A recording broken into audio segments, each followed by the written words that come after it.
Hello and welcome to another reaction video. This week we're going to be learning more about Space Marines in detail, and then we're going to start off with all the different armor types by Morelore. If you learned something and you enjoyed this video, don't forget to like and subscribe, and yeah, we're going to go through these and I hope you enjoy. From Space Marines to Custodes, the elite of humanity stride into battle with the humming of fusion backpacks and the whirring of actuators, enhancing the strength and speed of the typically superhuman wearers to even more ludicrous degrees.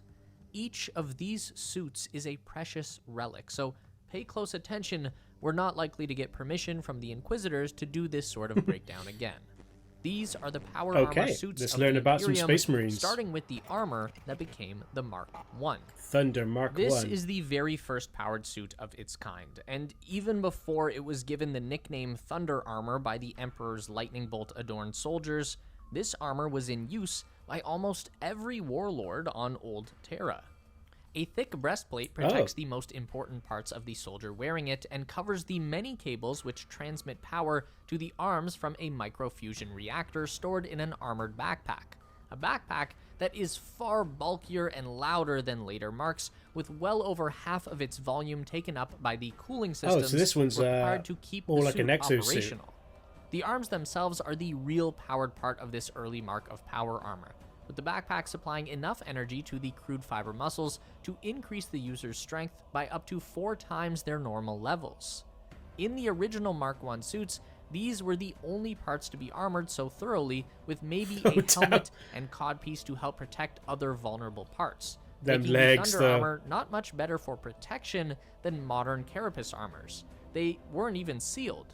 This is down to the way combat was pursued in the blasted wastes of post-apocalyptic Terra.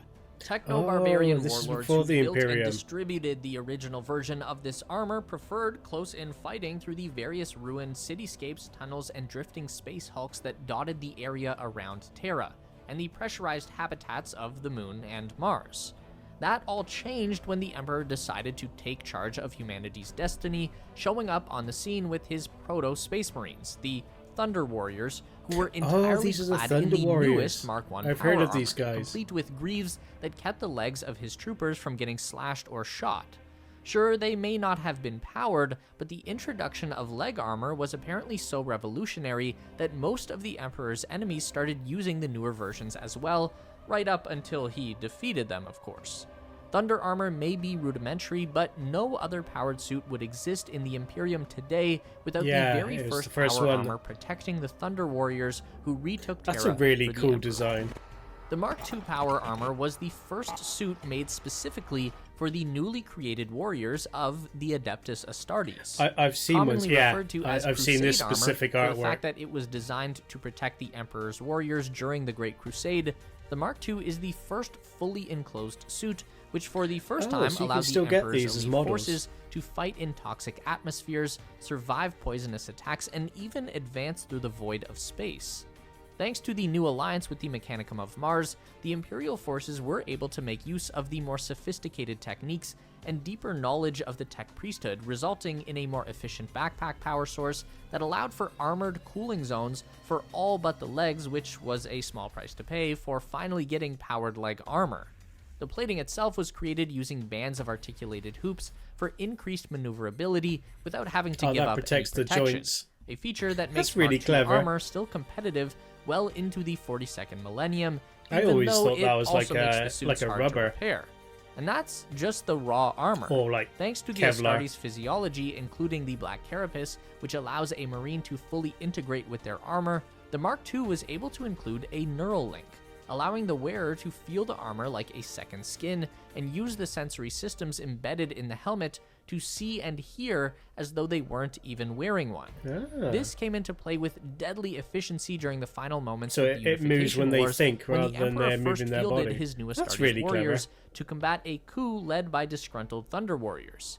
Even though the older Proto-Marines were stronger and faster than the new Astartes, the more refined physiology meshed with this new armor saw them to victory, and the last of the Thunder Warriors were relegated to the past tense. the Crusade armor would not be made obsolete until maybe the Mark IV or certainly by the Mark VI. By comparison, the Mark II is a sturdy, easy-to-make suit with impressive support systems. It's no wonder the Crusade pattern can still be found on the battlefield today. Now, before I tell you about the most brutal power armor in 40k, picture this. Gods, epic battles, and a game that basically feels like a Norse mythology fan's dream come true. Check this out. So, there's a huge event going on right now in Raid Shadow Legends called the Asgard Divide, running until November 22nd, and it's all about 4 new champions inspired by Norse mythology. Loki the Deceiver, it's not November Thor while I'm Faehammer, recording Odin this is Faefather, pretty much and over with, Freya I imagine. Fateweaver. Anyway. Each one brings something unique to the table. Yeah, it's Loki, pretty for cool example, to notice that some marine patterns are still so good that they still use them. Serious I suppose damage. because they're used for different purposes and environments and such. Just by logging in for 7 days before some are still October prevalent. 23rd.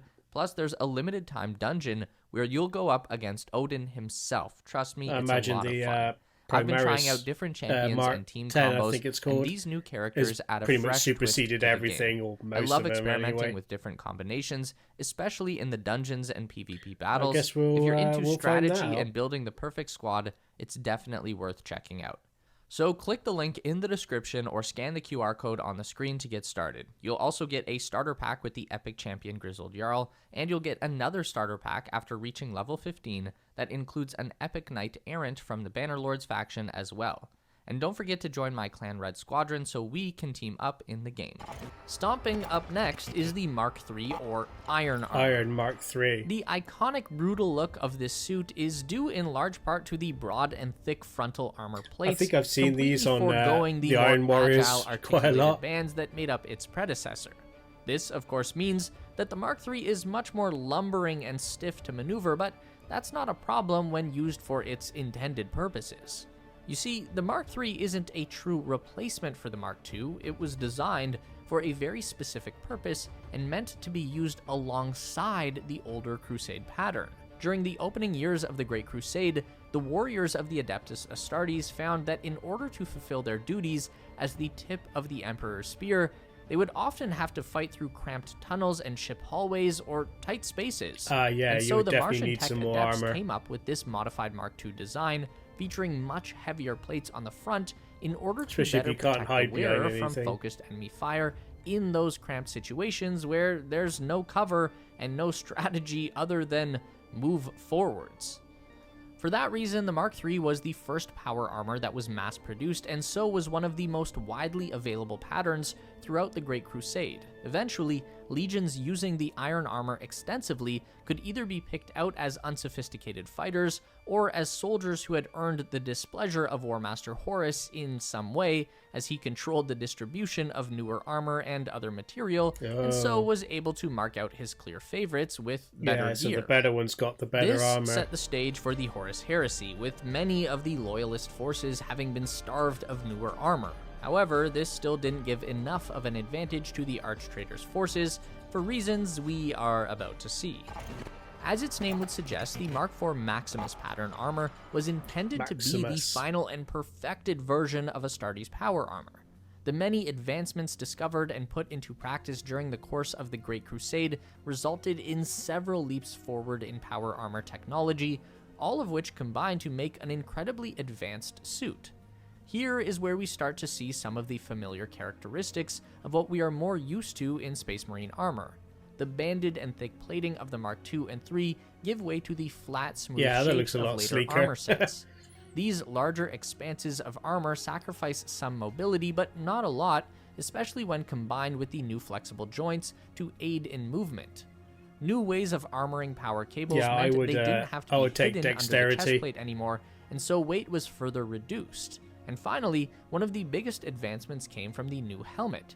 Based on the sloping design from the Mark III that deflected shots, the Maximus helm was also the first to not be secured to the breastplate after sealing it. Oh, they can actually turn their heads. Joints finally allowed for Space Marines to be able to turn their heads with that must be so much better. Very futuristic.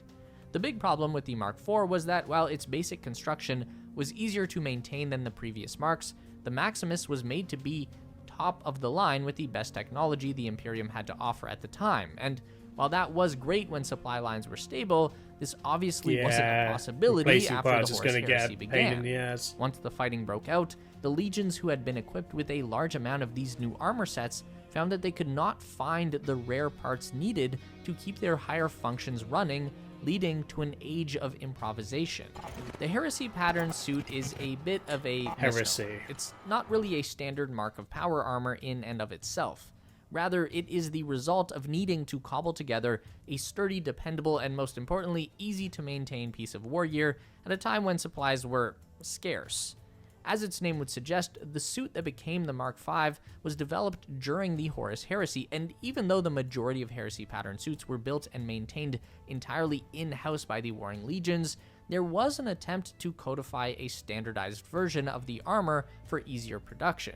Typical Mark V suits were made using parts taken from Mark II, III, and IV armor sets, heavier plating, cooling cables from the Crusade and Iron patterns, and as many advanced pieces from the Maximus design whilst as it's not possible. an official Some mark, new elements will probably stand out it was to you prevalent all enough at this point, to actually however, become the most one. noticeable being those molecular bonding studs all about the legs, shoulders, and Oh, is that what helm. those are?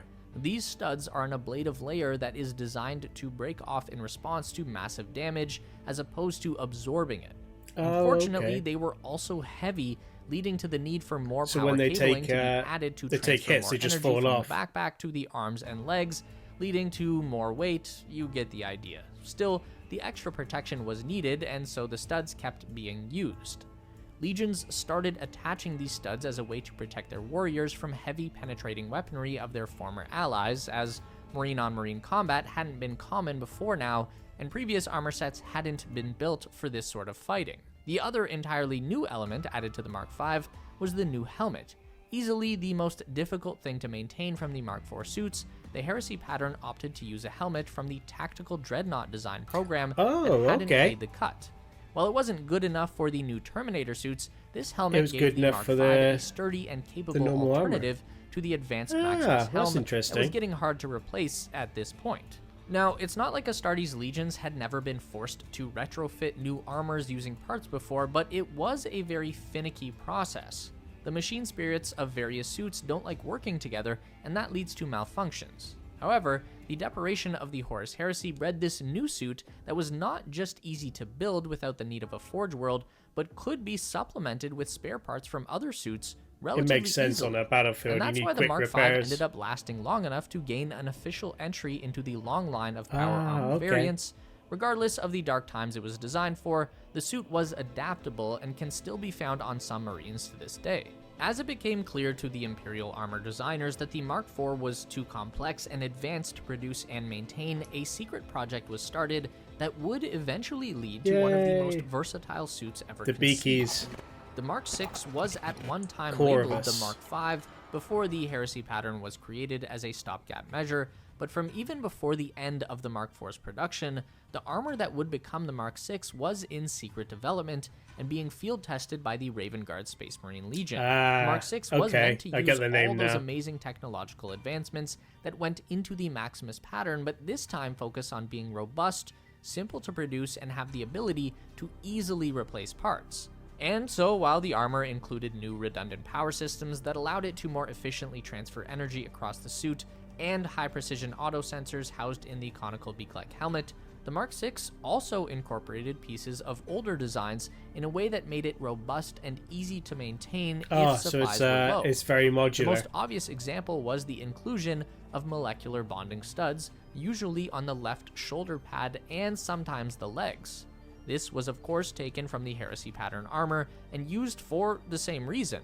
The studs were a cheap way to reinforce armor against marine weaponry, and they were an easy way to make battlefield repairs. Shoulder will be facing the enemy if you're aiming down your gun. The new armor suit was also built with dual technology so it makes sense circuits. to have some extra armor so on in that the side. event of its very rare and expensive systems being damaged, a marine force could replace them with more robust, if lower grade parts from other armor until a repair could be made. A bit of a crap These changes were made mostly in response to the field testing done by the Raven Guard at the tail end of the Great Crusade. The Stealthy Legion made great use of the much quieter running Mark VI, and as a result the armor was named for their Primarch, the Corvus pattern armor. Nice. Rollout of this new armor was slow and complicated by the outbreak of the Horus Heresy soon after the first batch was sent to the Raven Guard It looks as so a cool reward with for their service. those But colors. by the end of the Heresy, the Corvus armor was one of the most commonly seen armor sets in the Loyalist Imperial forces and led directly into the next and arguably most iconic armor types. The Aquila armor is the power armor of the Space Marines. On every propaganda poster, stained glass window, and I've pick seen feed this across everywhere. millions and millions of statues, the Mark 7 is what people see when they think Adeptus Astartes. And that is no mistake. This armor is truly the culmination of the technological revolution created by the finds made during the Great Crusade, and thanks to the Horus Heresy, it was almost the last major advancement in power armor technology in the Imperium for over 10,000 years. Damn. Following on the success of the Corvus pattern, Imperial armor teams decided on a secret development in order to make sure the Mark 7 wouldn't fall into traitorous hands, which worked right up until Horus's push towards Mars threatened the project, and it was moved to the old laboratories under the Imperial Palace on Terra to finish. The biggest difference between the Mark 6 and 7 is the chest you wouldn't find plate. many Chaos This Space thick Marines plastron wearing this was then. made using even newer techniques, which let the advanced cabling introduced with the Corvus armor to be further protected under a strong chest, emblazoned with the Imperial Eagle that gives this new armor its name. A handy solar array was added so that the armor could operate for limited spans of time without its backpack, a very I don't think handy that dude's gonna invention last very when long. operating behind enemy lines with a damaged suit. The helmet is also a new part of the design, regressing slightly in order to stay cheap and easy to make, but the best part about the Mark 7 is its backwards compatibility.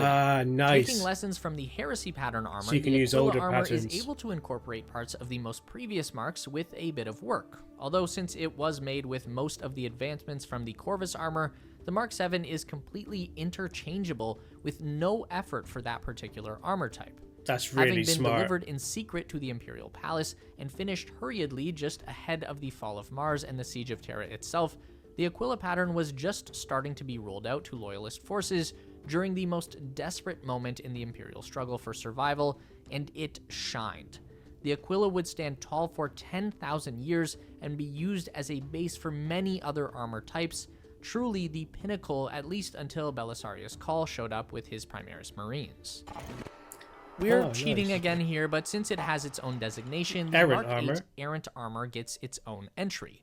Following in the footsteps of the Mark III, the looks Errant pretty much the armor is same. really just a fortification of the Mark VII Oh, I that came see. before it, adding an armored collar to stop a rare occurrence known as Shell Trap. One of the only downfalls of the Aquila armor was that the neck joint was prone to catching stray rounds that bounced off its thick plastron, which led to more critical injuries and I've deaths seen this than was phenomenon talked necessary. about A thick collar with medieval stopped that, armors although that change sometimes demanded a sword slight would get rework of the Mark channeled VII into a helmet, neck joint which in turn stopped any because of the backwards shape. compatibility with other armors. Aside from that, however, there's not anything really special about this Yeah, armor, it's just a so patch. it's strange that it has its own entry, but we have no power over the Administratum, so we'll just keep doing what they tell us. Due to an Administratum clerical error, the number 9 has been taken out of circulation and no longer exists. Return to your work, citizens, and discontinue use of 9 in any of your future mathematics. Then comes the end of the 41st millennium and X. everyone's favorite meddling Magos, Belisarius Cawl. As it seems, the end is finally coming for the crumbling Imperium. Cawl shows up with newer, better Space Marines with newer, better gear, and of course an entire Primarch to back him up. The Primaris Marines are bigger, stronger, and faster than first so this is Space the Marines, the and current so they required Mark new then. weapons and armor, so Cawl developed a suit that could be changed and adapted many ways in response to the evolving battlefield situation. The base form of this suit is the Tacticus pattern. Almost every part of this suit is taken from the developments and best design practices of the previous Astartes power armor sets, and so there's actually nice. not much It's, more to say about this particular all the entry, best parts with the put into notable one. exception of how the armor plates are attached. The ceramite plating that are usually solidly attached and arranged in other armor sets are instead very modular in the Tacticus armor. This allows plates to be taken away or added to the structure to allow for maximum tactical flexibility. Yeah, For that's instance, really the smart. Terminator-like Gravis pattern variant is simply an up-armored Mark X with superior protection and decreased mobility. Yeah. Then there's the much lighter Phobos pattern that strips armor in favor It's really of greater clever that you would agility want and more stealth options. capabilities. You definitely always And there's want the that, ability to mix especially if you all of these can in backwards various ways, leading to compatibility as examples well. like the Omnis pattern, which uses Gravis-style legs for defense and Phobos-style upper plating to allow for the use of grav shoots and jump jets, leading to a very useful armor set for mobile support units like suppressor Nice. squads. The Mark X is currently the newest power armor suit that the Marines have access to, with more patterns and variations being experimented with every campaign, so it's hard to believe anything better could be devised. The absolute most protective suit Terminators. of power armor available to the Space Marines is the tactical dreadnought armor, the Terminator suit. Developed during the Great Crusade, Martian tech priests used the armored bulk of the dreadnought war walkers and the heavy environmental suits used by engineers who have to work near engine cores and dangerous orbital microdebris. Thick layers of ceramite and plasteel formed the that heavy armor makes sense. plating, as Like well as adapting, external like, adamantine ribs for support. industrial and agricultural Enhanced equipment. sensors allow each member of the squad to see things from each other's point of view, and a whole suite of biological and self-diagnostic sensors gives out constant information about the status of each squad member and the integrity of their completely sealed suits. These traits combined to make an extremely robust suit that could be worn by a Space Marine, They making very them chunky. almost unkillable by all but the strongest possible weaponry. There's even stories of Terminators being stepped on by a Titan and surviving. Several designs were worked through before the end of the Horus Heresy stopped all progress on this sort of technology.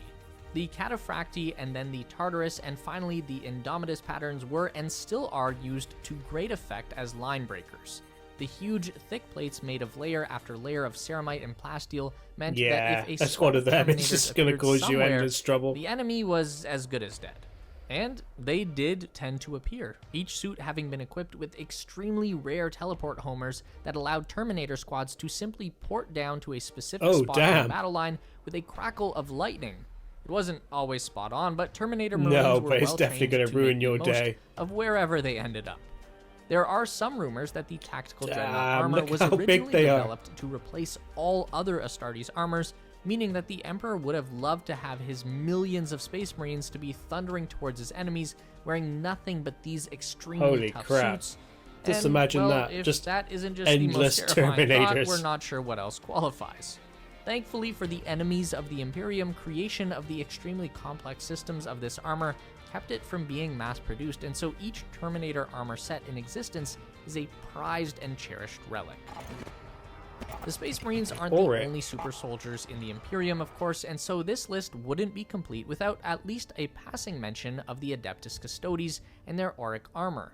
Like everything about the Custodes, their armor and war gear is made to both a much higher standard than anything even a Primaris has, and completely secret.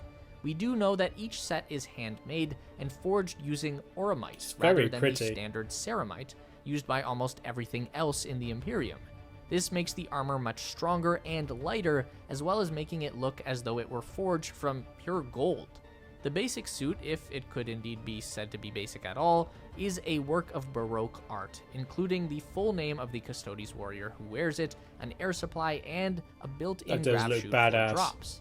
But it doesn't stop there, because the greatest warriors in the Imperium also have access to their own Terminator armor, an Aquion pattern made during the Great Crusade, Terminator the Alaris Custodes pattern that's used today. I need to learn some more about the Custodes. These suits are incredibly tough, and thanks to the resources available to the Emperor's bodyguards, have more movement and agility than even some lighter power armor sets. Just one of these suits can be worth as much as a whole world. And that's hardly the only power armor in the Imperium either. Many other suits exist across a range of Imperial organizations for mortals and superhumans. The obvious first example are the suits of the Adeptus Sororitas, the Sisters of Battle. These holy warriors make use of sturdy armor with similar capabilities to the suits used by the Space Marines. A backpack power plant provides extra strength and mobility to the wearer, although without the black carapace to provide a total link to the armor, it is still just a suit rather than a second skin.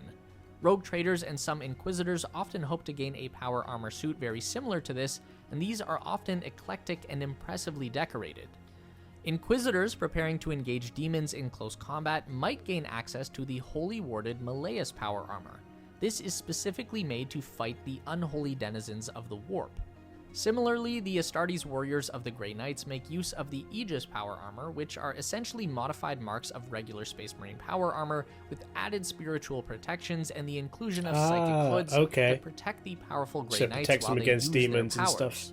And finally, there's the Ratine armor used by the Sisters of Silence. Nulls used to track down and eliminate psychic threats alongside the Golden Warriors of the Custodes. Though not environmentally sealed, this armor is very similar to Space Marine power armor. It looks and very even similar supplements to that like design using Custodes armor selenite as well. void mail, a mesh of hardened silicates that allow a sister to maintain a high level of protection and mobility. And that about does it for the Imperial power armor sets. Like most things we cover here, there are still exceptions, unique cases, and armor that has been lost to history, but the list you've just listened to represents the best examples across the worlds and armies of humanity. Some of these suits and the times in which they were built could of course fill a whole video on their own, so don't be afraid to tell us which suits are your favorites in the comments below. And as always, I think I'm going to have to go with the Corvus. Subscribe button, activate that bell, and seal your armor in preparation for more lore. Nice. That was a very good video. Very informative. I learned a lot about the different armor types, and I hope you did too. I think my favorite would have to be the Corvus pattern, like the one in the background, because I just love that beaky design. But yeah, don't forget to comment your favorite armor mark and why. I read all the comments. Alright guys, as always, don't forget to like and subscribe to both me and Morelore if you enjoyed the video. We also have a Discord channel that we like to chat in. We've also got some models coming out, some 3D models. I'll be sending some links up in the Discord channel when they're finished. And as always guys, I hope you have a good day and I'll see you in the next one.